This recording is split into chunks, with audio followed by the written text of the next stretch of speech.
तो हाँ प्यारे बच्चों, नमस्कार। स्वागत आप सभी का आपके अपने YouTube चैनल में। तो ये वीडियो कक्षा 10th वाले बच्चों के लिए स्पेशल वीडियो है। वीडियो को आपको पूरा देखना है और इस वीडियो के अंदर कक्षा 10th वाले बच्चों को मैं बताना चाहता हूँ कि जो प्रोजेक्ट वर्क है, साइंस का प्रोजेक्ट है, वो आपको कैसे बनाना है। जितना अच्छा प्रोजेक्ट आप बनाएंगे उतने ही अच्छे मार्क्स हैं वो आपको प्रोजेक्ट वर्क में मिलेंगे। और ये प्रोजेक्ट वर्क के जो नंबर हैं ये आपके बोर्ड एग्जाम में जुड़ते हैं।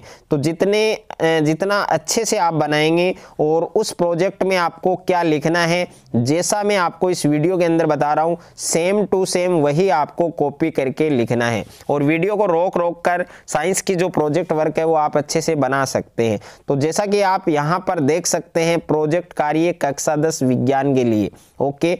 और प्रोजेक्ट सूची है, जो प्रोजेक्ट वर्क है उसमें आपको क्या क्या लिखना है, कौन कौन से पॉइंट्स आपको लिखने हैं। तो सबसे पहले आपको मार्केट से जो प्रोजेक्ट वर्क है वो आपको परचेज करनी है। उसके बाद में देखिए प्रोजेक्ट में आपको लिखना क्या है, और जितना अच्छे से आप लिखेंगे उतने अच्छे मार्क्स आपको मिलेंगे। तो देखिए प्रोजेक्ट में सबसे पहले आपको प्रोजेक्ट फर्स्ट लिखना है और उसके बाद में इसमें कौन कौन से पॉइंट्स आपको इंक्लूड करने हैं। तो इसमें पहला पॉइंट है शीर्षक।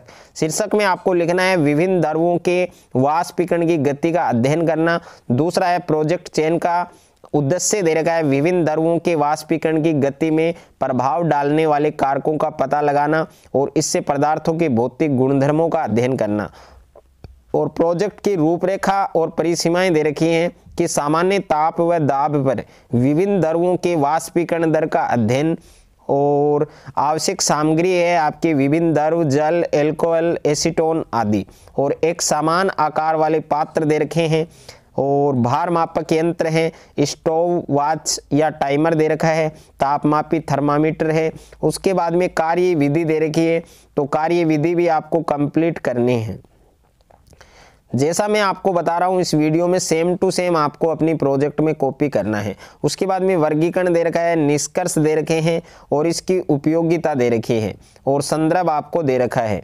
और उसके बाद में प्रोजेक्ट 2 है आपके, इसमें शीर्षक आपको क्या लिखना है कि जैव तकनीकी और इसका मानव कल्याण पर प्रभाव, जिसमें प्रोजेक्ट चयन का उद्देश्य दे रखा है, प्रोजेक्ट की रूपरेखा और परिसीमा दे रखी है।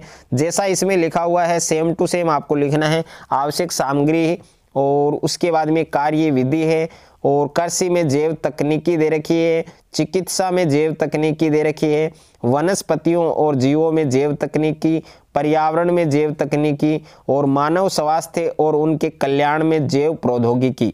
उसके बाद में वर्गीकरण है, 3 पॉइंट है, कृषि जैव तकनीकी, चिकित्सकीय जैव तकनीकी, पर्यावरणीय जैव तकनीकी। तो तीनों पॉइंट लिखने हैं आपको, एक भी लाइन आपको नहीं छोड़नी है, अच्छे से आपको लिखना है, अच्छी हैंडराइटिंग में आपको लिखना है।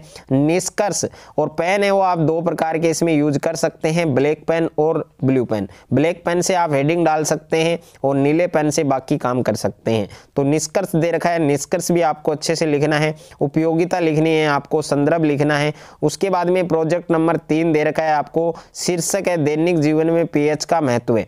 तो इसमें सबसे पहले प्रोजेक्ट चयन का उद्देश्य है, प्रोजेक्ट की रूपरेखा और परिसीमाएं और आवश्यक सामग्री दे रखी है, कार्य विधि दे रखी है, जितने भी इसमें फॉर्मूले हैं वो सारे लिखने हैं। और दैनिक जीवन में पीएच का महत्व दे रखा है, पौधों और पशु पीएच के प्रति संवेदनशील होते हैं, मिट्टी का पीएच और उपदाताओं की सुरक्षा और विभिन्न पदार्थों के पीएच मान आपको लिखने हैं। तो जितने भी इसमें दिए गए हैं प्रत्येक के पीएच मान लिखने हैं, वर्गीकरण लिखना है, निष्कर्ष लिखना है और इसकी उपयोगिता लिखनी है। और एक है आपके लास्ट पॉइंट है संदर्भ, ये लिखना है। उसके बाद में प्रोजेक्ट नंबर 4 है, जिसमें शीर्षक दिया गया है कि मानव नेत्र के दृष्टि दोष और उनका मानव संसाधन। तो प्रोजेक्ट चयन के उद्देश्य लिखने हैं और प्रोजेक्ट की रूपरेखा और परिसीमाएं ये लिखना है, आवश्यक सामग्री लिखनी है, कार्य विधि है, दृष्टि दोष तथा उनका संशोधन, निकट दृष्टि दोष। तो इसमें जितनी भी थ्योरी लिखी हुई है सारी थ्योरी आपको लिखनी है, डायग्राम बनाना है आपको अच्छा सा, और उसके बाद में उपाय लिखने हैं। उसके बाद में दूसरा आपको दे रखा है दीर्घ दृष्टि दोष, इसकी कंप्लीट थ्योरी लिखनी है और इसमें जितने भी डायग्राम्स बनाए गए हैं प्रत्येक डायग्राम को बनाना है, डायग्राम है वो बहुत ही अच्छे से बनाना है, डायग्राम अच्छा होना चाहिए। तीसरा है जरा दृष्टि दोष, ये जितनी भी थ्योरी दे रखी है कंप्लीट थ्योरी लिखनी है और इसमें उपयोगिता और निष्कर्ष संदर्भ जितने भी पॉइंट दे रखे हैं सारे पॉइंट आपको लिखने हैं। तो इस प्रकार से आपको साइंस की प्रोजेक्ट बनानी है। जितना अच्छा प्रोजेक्ट बनाएंगे उतना अच्छा मार्क्स है वो आपको मिलेगा प्रोजेक्ट वर्क में। और ये नंबर क्योंकि आपके एग्ज़ाम में प्लस होते हैं, बोर्ड एग्ज़ाम में नंबर जुड़ते हैं आपके, इसलिए आपको अच्छे से साइंस का प्रोजेक्ट वर्क भी बनाना है ताकि आप अच्छे मार्क्स प्रोजेक्ट वर्क में ला सकें। अगर आपको ये वीडियो अच्छा लगे तो वीडियो को आप ज़्यादा से ज़्यादा बच्चों के साथ शेयर करें, ज़्यादा से ज़्यादा वीडियो को लाइक करें और चैनल पर आप नए हैं तो चैनल को आप सब्सक्राइब कर लीजिए और साथ में नोटिफिकेशन बेल को प्रेस कर लीजिए। और इस प्रोजेक्ट वर्क का जो PDF है वो आपको टेलीग्राम चैनल और व्हाट्सएप चैनल पर मिल जाएगा। तो टेलीग्राम चैनल और व्हाट्सएप चैनल आप जरूर ज्वाइन करें, जिसका लिंक मैंने डिस्क्रिप्शन में दे दिया है।